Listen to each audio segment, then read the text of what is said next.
लड़ाई सिर्फ एक कौम के खिलाफ नहीं है। आज अगर इसमें मुसलमानों पर सबसे ज्यादा तीखा हमला हो रहा है तो आगे और भी बहुत लोग हैं जिनके लिए ये सरकार अपने मंसूबे तैयार कर रही है। ये सरकार जो प्रोपेगेंडा चलाती है ये आइसोलेशन का प्रोपेगेंडा है। एक समाज को बिल्कुल अलग कर दिया है। हम आपस में बैठते नहीं है, आपसी मामलों में चर्चा नहीं कर पाते, तो उसको हमें तोड़ना होगा। अस्सलाम वालेकुम, नमस्कार, आदाब। आज सबसे पहले मैं APCR और IMCR का शुक्रिया अदा करना चाहती हूँ कि आप लोगों ने इतने ज़हीन लोगों को यहाँ पर इकट्ठा किया और सबको अपनी बात रखने का और आगे जो रोड मैप है इस बेहद गंभीर विषय को लेके वो तय करने का हमें यहाँ पर मौका मिला है। मैं अदीब साहब का धन्यवाद करना चाहती हूँ जो लगातार इस तरह की कॉन्फ्रेंसेस कराते हैं और इससे हमारा भी ज़हन खुलता है, हमें भी बहुत सी बातों की जानकारी मिलती है। अभी 5 अप्रैल को जो ये बिल पास हुआ, इस बिल का नाम उम्मीद दिया गया है, लेकिन उम्मीद की कोई किरण इस बिल में नहीं है। पर फिर भी मैं अपनी बात अगर किसी मुद्दे पे करना चाहती हूँ तो वो उम्मीद के मुद्दे पे करना चाहती हूँ, क्योंकि नाउम्मीदी कुफ्र है, तो हमें उम्मीद रखनी है। और इसका सबसे बड़ा उदाहरण ये है कि सिर्फ 24 सांसद मुसलमान थे जब ये बिल पेश किया गया, लेकिन 232 लोगों ने इसके खिलाफ वोट किया है। तो ये सबसे बड़ा उम्मीदी का हमारा उदाहरण है। और ये जो हमारा मुल्क है, हमारा देश है, इसमें जब भी ऐसे कोई मामले आए, चाहे CA NRC हो, चाहे किसान आंदोलन हो, तो उसमें हमेशा अगर कामयाबी हमें हासिल हुई है तो तभी हुई है जब पूरा समाज हमारा एकजुट होकर किसी मामले के खिलाफ लड़ा है। आज जैसा नदीम भाई बता रहे थे, प्रशांत भूषण जी ने कहा कि वक्फ की जानकारी बहुत से लोगों को नहीं है, तो हमारी सबसे पहले कोशिश यही होनी चाहिए कि हम जागरूक करें, इन्फॉर्म करें, एजुकेट करें वक्फ के मुद्दे पर अपने सभी हर तबके के लोगों को, क्योंकि जब तक हम एक दूसरे की ढाल नहीं बनेंगे हम इस सरकार से नहीं लड़ सकते। और साथ ही मैं ये भी कहना चाहती हूँ कि इसमें सबसे बड़ा रोल मुझे नहीं लगता पॉलिटिशियंस का होगा, नेताओं का होगा, पार्टियों का होगा। इसमें सबसे बड़ा रोल सिविल सोसाइटी का हो सकता है। तो आज यहाँ सिविल सोसाइटी सब पूरी मौजूद है, अलग अलग तबके से लोग यहाँ पर आए हैं और हमें ही कोशिश करनी है कि हम वक्फ के बारे में लोगों तक जानकारी पहुंचाएं, उनको एजुकेट करें, ताकि एकजुट होकर हम इसके खिलाफ लड़ सकें। क्योंकि ये लड़ाई सिर्फ एक कौम के खिलाफ नहीं है।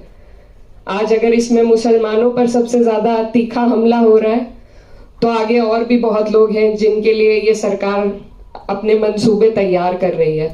तो इसीलिए जरूरत है हमें सबसे पहले बात उम्मीद की करने की और बात एकजुटता की करने की। तो मेरी आप सब से यही गुजारिश है कि हम लोग संसद में खड़े होकर हम सब ने, यहाँ सभी लोग जो बैठे हैं, सभी ने वक्फ के खिलाफ अपनी बात रखी। हम कामयाब नहीं हो सके क्योंकि हमारे पास नंबर्स नहीं थे, लेकिन ये लड़ाई अभी भी चल रही है, कोर्ट में चल रही है और मुझे उम्मीद है कि हमारा कोर्ट इंसाफ करेगा। अभी फैसला रिजर्व रखा गया है। अब अगर बात करें कि हमें इस दौरान क्या करना है, तो इस मुद्दे पर हमारी कई बार बात भी हुई है और इसमें कोशिश यही है कि जहां एक तरफ उम्मीद है वहां दूसरी तरफ तैयारी होनी चाहिए। क्योंकि ये जो सरकार का मंसूबा है ये पूरे देश में एक एडमिनिस्ट्रेटिव केओस पैदा करने का है। जो छोटे छोटे जिले हैं, कस्बे हैं, सबसे पहले वहीं पर उन लोगों पर सबसे पहले ये परेशानी का पहाड़ टूटेगा जो शायद इसके कानून सही तरीके से नहीं जानते, नहीं समझते। तो मैं, क्योंकि यहाँ पर सभी जिम्मेदार लोग मौजूद हैं, सिर्फ ये कहना चाहती हूँ कि अगर हम कोशिश करें सिविल सोसाइटी के माध्यम से छोटे छोटे कस्बों में, छोटे जिलों में वक्फ की जानकारी पहुंचाने की, तो मुझे लगता है उससे बहुत लोग हमारे साथ इस मुहिम में जुड़ेंगे।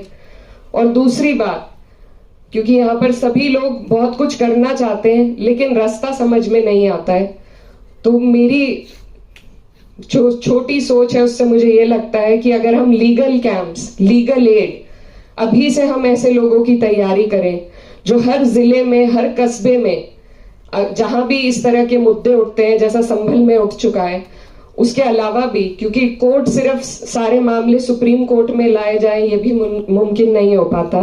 लोअर कोर्ट से लेके हाई कोर्ट से लेके सुप्रीम कोर्ट तक हमें ऐसे लोगों को जोड़ना पड़ेगा जो जब ये मुद्दे जहां उठे उनके लिए एक तरमीम बनाई जाए कि कैसे उस जगह पर इस लड़ाई को हम लड़ सके।